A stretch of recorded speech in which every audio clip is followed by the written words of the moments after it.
Idinitalye ng Department of Budget and Management ang mga programang paglalaanan ng pondo sa ilalim ng proposed 2025 national budget. Kasama rin sa ipiniliwanag ang budget para sa mga ahensya ng pamahalaan. Si Alan Francisco sa detalye. Tuloy-tuloy ang pamahagi ng tulong at mga programa ng gobyerno kapag naipasa ang 6.3 trillion pesos na proposed 2025 national budget. Una riyan, ang ayuda sa inflation o pagtaas ng presyo ng mga bilihin. Higit 253 billion pesos na allocated bilang cash assistance sa mga nangangailangan. Tulad na lang ng Pantawid Pamilyang Pilipino Program, Social Pension, Walang Gutom, Food Stamp Program at marami pang iba. Yung Pantawid Pamilya po natin, nadagdagan po to dahil sinama po natin yung unang 1,000 days.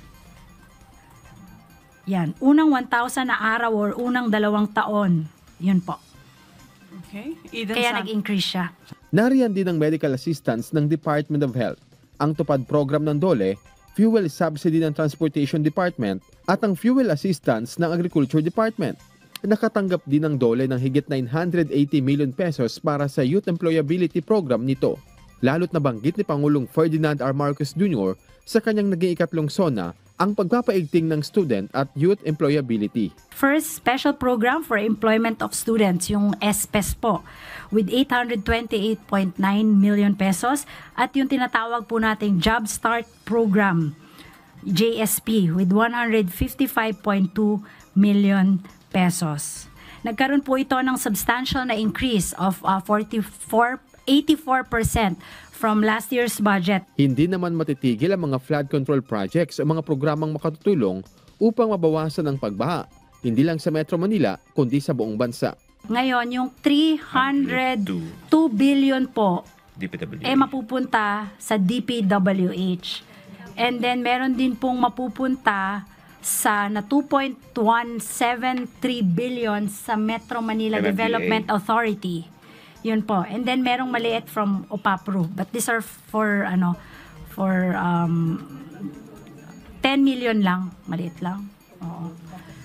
2.173 billion. Sinabi rin ng Budget Department na tumaas ng 8% ang budget ng Office of the Vice President, kung saan 2 bilyong piso ang budget ng OVP sa susunod na taon. Ang total budget po niya for next year sa NEP po is 2.03 billion pesos. 2.037 billion pesos. 188.5 million is allocated for personal services. 1.79 billion for maintenance and other operating expenses and 56 million for capital outlay. Habang ang budget ng gobyerno para sa confidential at intelligence funds sa 2025 ay bumaba ng 16% kumpara noong nakaraang taon ayon sa DBM. It is from 12.378 billion pesos noong 2024 sa GAA.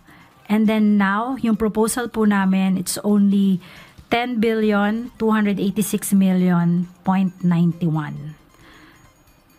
Yun po. Samantala, inanunsyo rin ni Budget Secretary Pangandaman ang pagpapatupad ng first tranche o unang bagsak ng salary increase ng mga government employees ngayong taon. Inaasahang maglalabas ang executive order para sa detalye ng fourth tranche salary increase. Kasama rin sa proposed 2025 national budget ang pagbibigay ng medical benefits sa mga manggagawa ng gobyerno na nagkakahalaga ng 7,000 pesos. Kahapon, ipresenta ni Secretary Pangandaman kay Pangulong Marcos ang naturang proposed budget. First, I would like to thank the entire cabinet for helping us prepare this fiscal year national expenditure program for next year.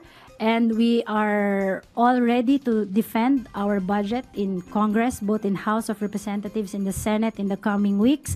And sinabi rin po ng Pangulo na ginawa po namin to meticulously at walang tulog po namin to ginawa para po matugunan at maging responsive ang ating budget sa pangangailangan po ng ating taong bayan. So with that po, I hope you'll we're also promoting transparency in the national government. So I hope you'll be with us when we go to the Senate and Congress when we try to defend this budget. Ang kagawaran ng edukasyon ang may pinakamalaking alokasyon ng pondo sa susunod na taon na sinundan ng Public Works, Health, Social Welfare, Agriculture, Transportation, Hudikatura at iba pa.